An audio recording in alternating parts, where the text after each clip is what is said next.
Buenas tardes, queridos estudiantes. Qué alegría que estamos aquí de nuevo.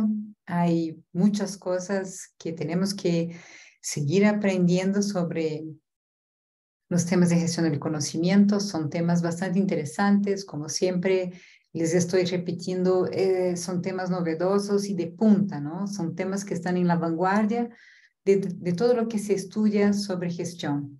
Desde la semana anterior estuvimos conociendo un poco sobre las personas que administran esta gestión del conocimiento, ¿no? Entonces, un poco hemos estado revisando cuál es el nuevo perfil que se espera de las personas, ¿no? ¿Por qué estamos hablando de un nuevo perfil de profesionales? ¿Cómo este nuevo perfil de profesionales se relaciona con las organizaciones, ¿no es cierto? Y hemos visto al final de la clase anterior o del contenido anterior sobre las comunidades de práctica, ¿no? Y esta semana vamos a profundizar un poquito más de cómo podemos manejar entonces esas comunidades de prácticas, cómo las armamos al fin y al cabo, ¿no? Entonces, preparé una presentación y la verdad es, espero poder hacer de una manera que sea muy práctica, ¿no? Para que ustedes también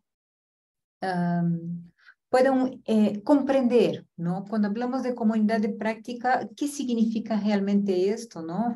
Y que muchas veces pensamos que es algo muy grande o muy costoso y sin embargo es algo que puede estar al acceso de cualquier empresa, de cualquier tamaño, ¿no? Con cualquier naturaleza de trabajo. Quizá incluso muchos de ustedes ya hagan parte de esos tipos de comunidades o de grupos, ¿no?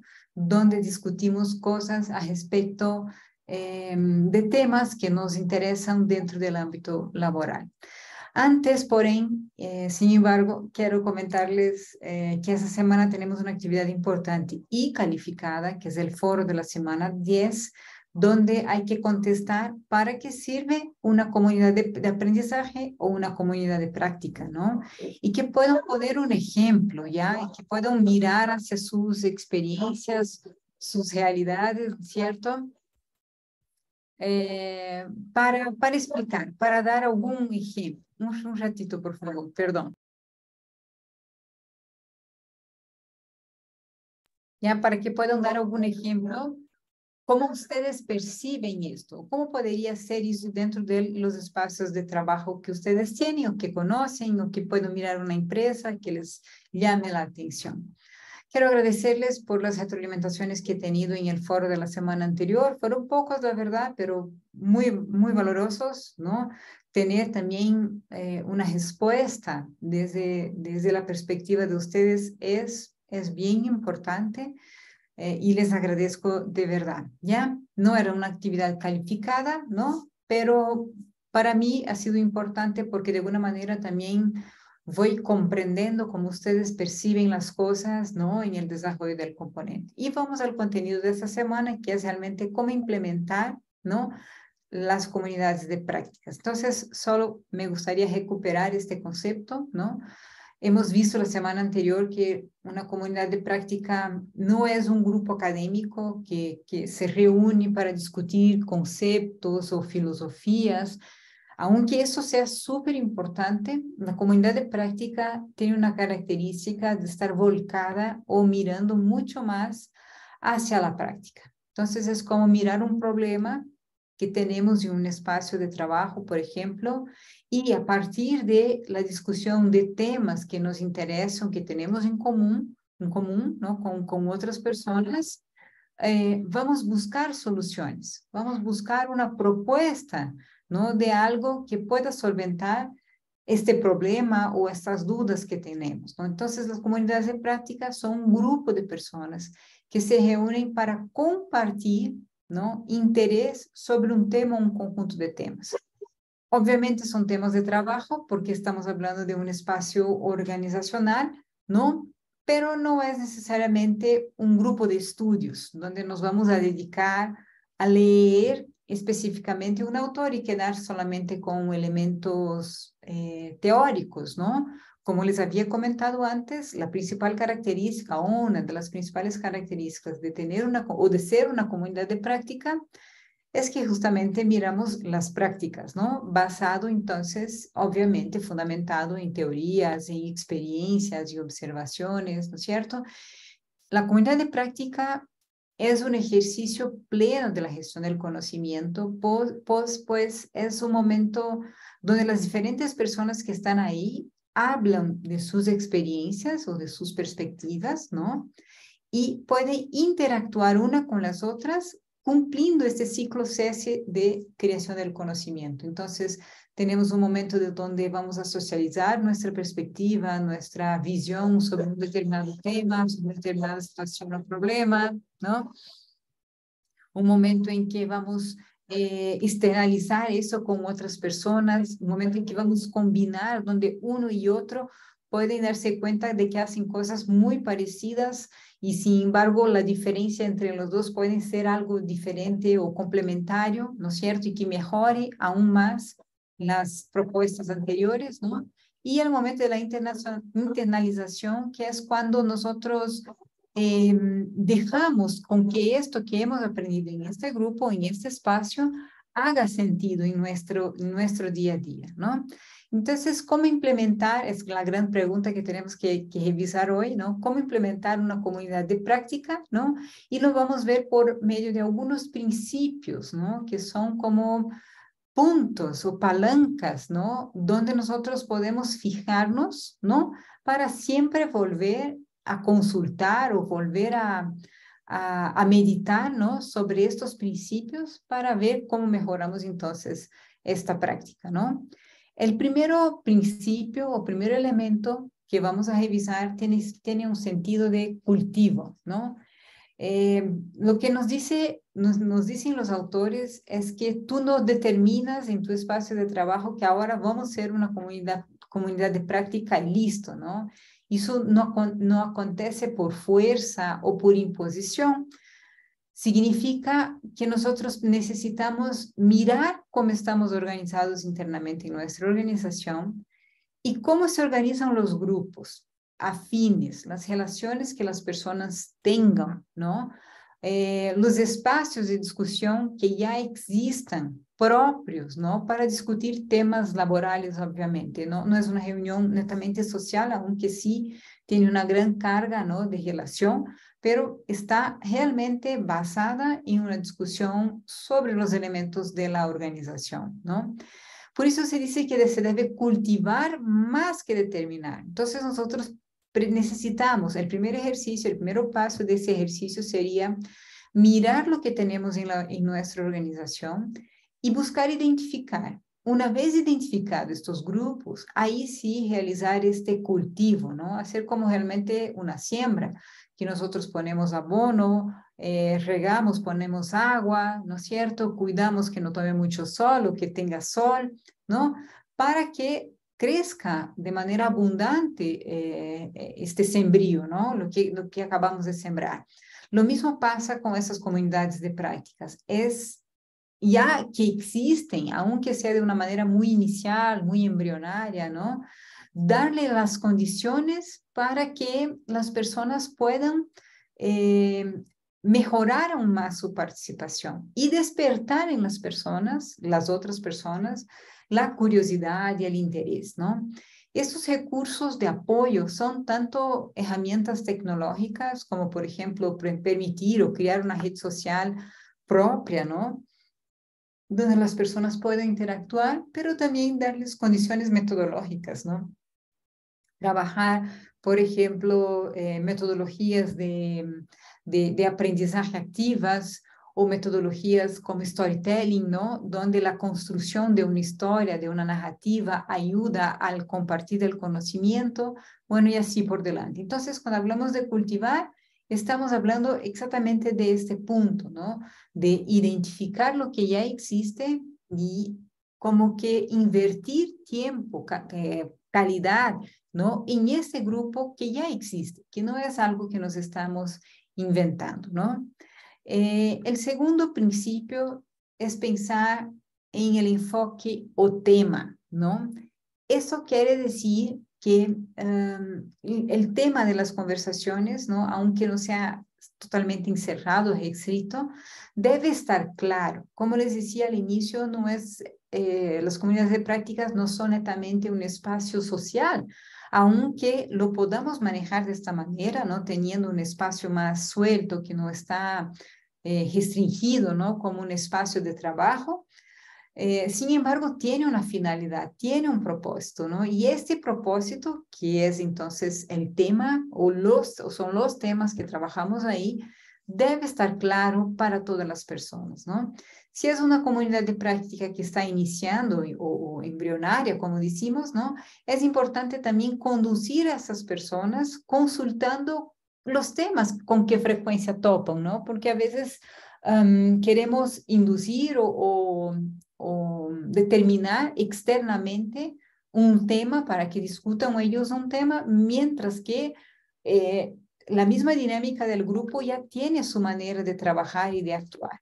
Entonces, sería más que determinar por ellos, dar énfasis a este tema o dar un enfoque adecuado, apropiado a este tema que ya las personas o el grupo tengan, ¿no? A medida que este grupo va evolucionando, va desarrollándose, van incrementándose personas, vamos madurando también la manera de relacionarnos con las metodologías, con las tecnologías, ¿no es cierto? Estos temas deben ir complementándose y mismo evolucionando. Entonces, hay que pensar que este grupo debe tener la apertura suficiente para dejar con que otros temas váyanse agregando o váyanse incrementando en la discusión que las personas realicen en esta comunidad de práctica, ¿no? El otro principio, el tercer principio entonces que estamos mencionando es de tener un líder, ¿no? Y en el material que tenemos, el líder está determinado como si fuera un animador. Si ustedes se recuerdan, cuando estudiamos liderazgo en el componente de habilidades gerenciales, hablamos del liderazgo 5.0, ¿no? Que es un tipo de liderazgo no de la manera como estamos acostumbrados o tradicionalmente se ve en las empresas, ¿no? De alguien que es como un Superman, alguien que puede solventar todos los problemas y determinar todos los temas que se presentan ahí. Al revés, este líder 5.0, este liderazgo 5.0 está fundado en un trabajo fuerte de equipo, ¿no? Donde este líder no es la persona que detiene todo el conocimiento, sino es la persona que realmente anima, incentiva, haz con que las personas que están participando en este grupo tengan una posibilidad igualitaria de participar, de actuar en el grupo, ¿no? Entonces no es necesario tener un jefe, ¿no? Un gerente que esté controlando quién asiste, quién no asiste, ¿no? Cuántas personas han venido, quién habla, quién no habla, ¿no? Es necesario tener a alguien que conduzca la discusión, que actúe como un moderador, pero en este sentido de ser un animador, un incentivador de que las personas puedan participar, ¿no? Si se busca entonces solventar problemas, es fundamental tener a alguien del mismo grupo, ¿no? Que esté ahí y que no sea un ente externo. Puede funcionar en algunos casos, obviamente, no podemos decir nunca funciona, ¿no? Sin embargo, por el tema de la identificación que tenemos, cuando se percibe que alguien del mismo grupo está en esta función, tenemos un poco más de espacio, de abertura, de participación de las mismas personas por este hecho mismo de la identificación. Es uno de los nuestros que está ahí y que puede asumir este rol de animador, esta función de animador, ¿no?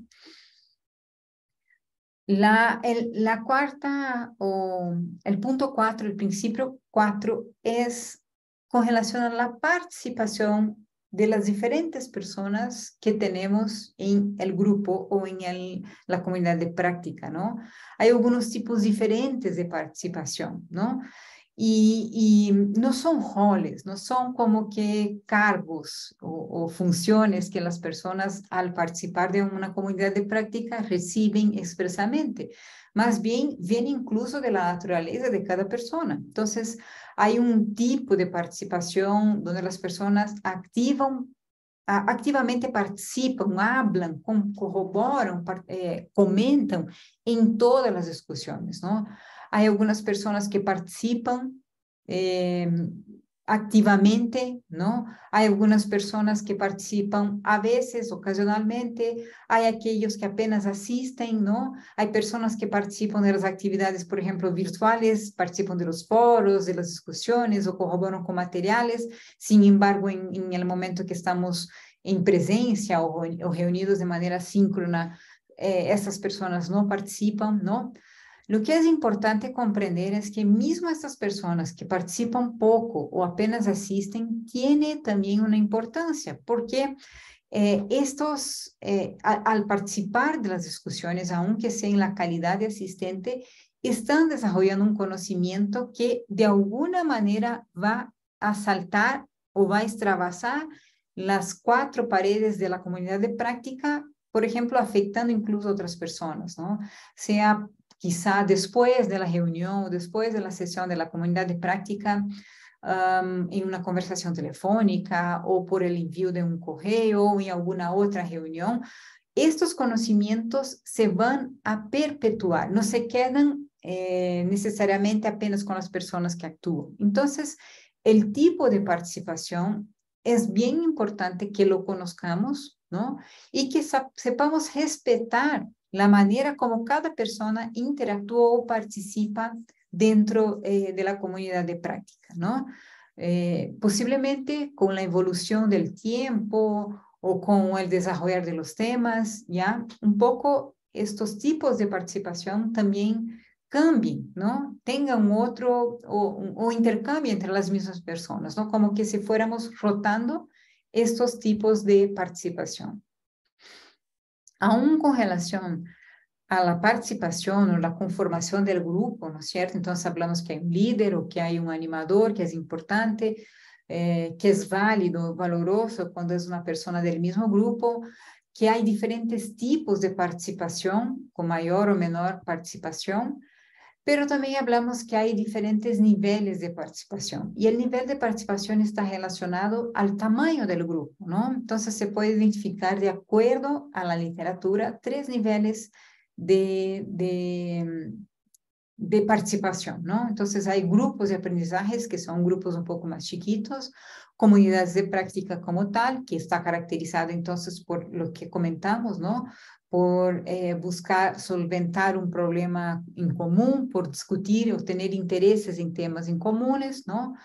Y por ser un grupo con mediana participación y una red de práctica, ¿no? Que vamos a ver, tiene alguna diferencia con la comunidad, con las comunidades de práctica, tanto por el número de personas que están involucrados, cuanto por la frecuencia cuando se realizan entonces los encuentros, ¿no?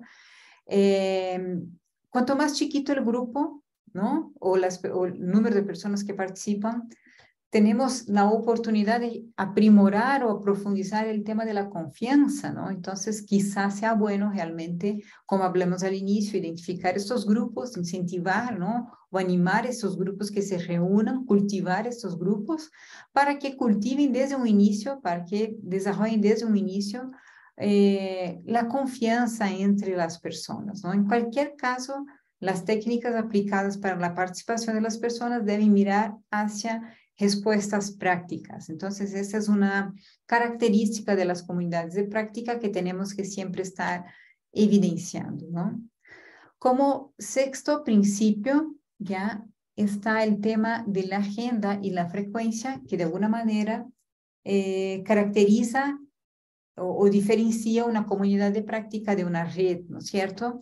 Primero que la comunidad de práctica, y estamos hablando de un contexto antes de la pandemia, ¿no es cierto? En que teníamos que tuvimos, ¿no? Y tenemos de nuevo ahora con más facilidad la posibilidad de la presencialidad. Entonces, ¿qué dice la literatura? Que la comunidad de práctica, primero que tiene una frecuencia mayor, ¿no? Entonces, son encuentros más frecuentes durante un periodo grande de tiempo, ¿no? Por ejemplo, en un año, que tengamos reuniones mensuales o quincenales, ¿no es cierto? Y que preferencialmente sean presenciales, ¿no? Para que tengamos otras actividades virtuales como foros o otros espacios con apoyo de tecnología durante este periodo, ¿no? Que corroboran o complementan este periodo de la presencialidad. Y que eso caracterizaría una comunidad de práctica, mientras que la virtualidad y el espaciamiento más largo sería ya como característica de una red de aprendizaje, una red de práctica, ¿no? Sin embargo, la pandemia nos forzó a todos, ¿no?, a desarrollar otras competencias. Y hoy ya es posible afirmar que mismo en la completa virtualidad tenemos sí el desarrollo de actividades de comunidades de práctica basada entonces en la frecuencia y una pauta, una agenda ya más consolidada o más firme, ¿no? Entonces, la frecuencia, la mayor frecuencia de reuniones o la mayor frecuencia de los encuentros, ¿no?, mismo que sean virtuales, caracteriza entonces la continuidad de una discusión, ¿no?, garantizando que las personas puedan generar realmente soluciones para problemas que sean del aquí y del ahora, ¿no? Y no, por ejemplo, en encuentros anuales o semestrales, donde nos vamos a reunir para discutir o presentar soluciones que ya hemos encontrado que sería quizá más cercano a las redes de práctica entonces, ¿no? El séptimo principio tiene relación con el aspecto de la ergonomía, y la ergonomía es dentro de las ciencias, ¿no?, el estudio que garantiza que tengamos más facilidad de utilizar las cosas, en nuestro caso, o por el ejemplo que estamos tratando, que son las comunidades de prácticas, sería una mayor facilidad de uso de los elementos tecnológicos, ¿no? Entonces, una silla ergonómica es una silla donde nos sentamos de manera más cómoda y nuestro cuerpo se acomoda bien. Una silla no tan cómoda es una silla donde sentamos y quizá estamos muy adelante o muy hacia atrás, o que se ahonda mucho, que es muy alta, ¿no es cierto? Entonces, pensar en la ergonomía dentro de la comunidad de práctica es pensar en todo el entorno que las personas que están participando de la comunidad de práctica van a tener para desarrollar estas discusiones, ¿ya? Entonces sería algo como, por ejemplo, que toda la tecnología que utilicemos sea fácil, para que todas las personas tengan el mismo nivel de acceso y participación, ¿no?, en los ambientes o las herramientas de tecnología, ¿no? Pero también trata de la entrega del conocimiento que estamos trabajando, ¿no? Entonces, todos los recursos con lo que trabajamos, toda la manera de presentar la información debe estar completamente dirigida, ¿no?, a esto. Debe estar completamente pensada para que sea fácil leer. Es como cuando hacemos una presentación, así una diapositiva como esta, y ponemos las letras tan chiquitas, o cogemos una figura que se borra y no podemos ver alguna parte. Todo esto es un cuidado con la ergonomía. Cuanto más recabada está la información que estamos entregando, más aceptación, más facilidad de consumo de esta información y de este conocimiento vamos a tener, ¿no? Entonces, en resumen, ¿no?, estos 7 puntos que presentamos, ¿no?, estos 7 principios que presentamos, ¿no?, nos dicen que nosotros, para pensar una comunidad de práctica, para implementar una comunidad de práctica, tenemos que ver y evaluar los grupos que son idóneos, o sea, las personas que ya tienen una iniciativa en la organización, ¿no?, de cómo trabajar este conocimiento o intercambio de este conocimiento, ¿no? El enfoque de una comunidad de práctica es la práctica. Son cosas fundadas sin el conocimiento, porque tampoco podemos despejarnos, ¿no?, o quitarnos los fundamentos teóricos, ¿no? Sin embargo, estamos mirando hacia la resolución de algo que sea práctico, ¿no?, que vaya con la discusión, que se perciba con la discusión, pero que sea práctico. Todo el tema de la participación de las personas es relevante, desde la definición del líder o ese animador hasta comprender tanto los tipos de participación que pueden tener las personas respetando cada uno de estos tipos, como también los niveles de participación que van a tener. Y el ritmo con que se desarrolla estas discusiones también es importante, lo que nos va a diferenciar una red de práctica, una comunidad de práctica, por ejemplo, ¿no? Entonces, determinar una agenda con temas, con frecuencia que vamos a topar, ¿no? Entonces, esto sería el contenido de esa semana, ¿ya? Les agradezco mucho y recuerdo, ¿ya? Que para el foro de esta semana, tenemos que dar respuestas sobre eso, ¿no? ¿Qué significa, ¿no? Una comunidad de práctica, cómo podemos ver en las organizaciones que conocemos, ¿no? ¿Para qué sirve una comunidad de práctica? Y cómo podemos mirar un ejemplo de lo que conocemos dentro de las empresas a que tenemos acceso. Podemos hacer una investigación, o podemos mirar también dentro de nuestra propia espacio de trabajo, ¿no es cierto? Mirando cómo eso acontece, ¿ok? Entonces, sería todo para el día de hoy. Les pido disculpas por la bulla que se presentó ahora, ¿no? Con perros y todo eso, ¿no? Y cualquier duda o cualquier cosa que no hayan comprendido, por favor, no tengan duda en escribirme, sea el grupo de WhatsApp que tenemos, o sea también al correo que hay en Canvas, que directamente les doy contestación, ¿ya? Les dejo con un fuerte abrazo y nos vemos.